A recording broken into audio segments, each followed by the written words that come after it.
এটাতে দেওয়া হয়েছে, কিছুক্ষণ আরও কুক হবে। তারপরে এটা বয়েল হয়ে গেছে, এটা থেকে পানি ফেলে দিয়ে ভালো করে ওয়াশ করে দিয়ে দেওয়া হবে।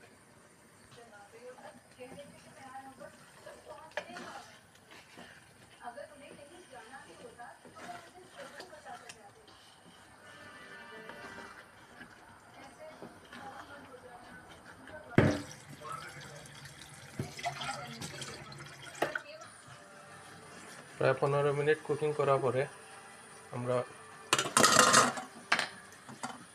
স্প্যাগেটি এখানে ঢেলে দিলাম, ভালো করে মিক্স করে নিতে হবে।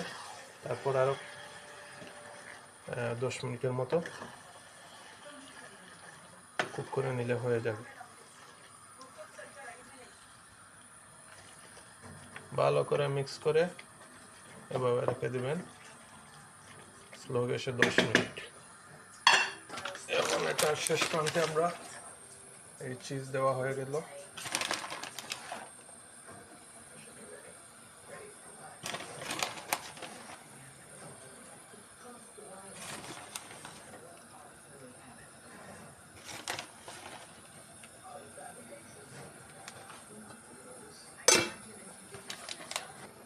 আমাদের এই শেষ, মেল্ট হয়ে গেছে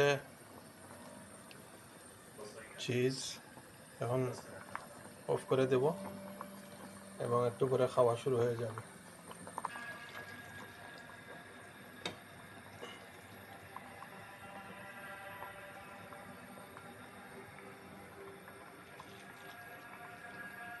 চিজ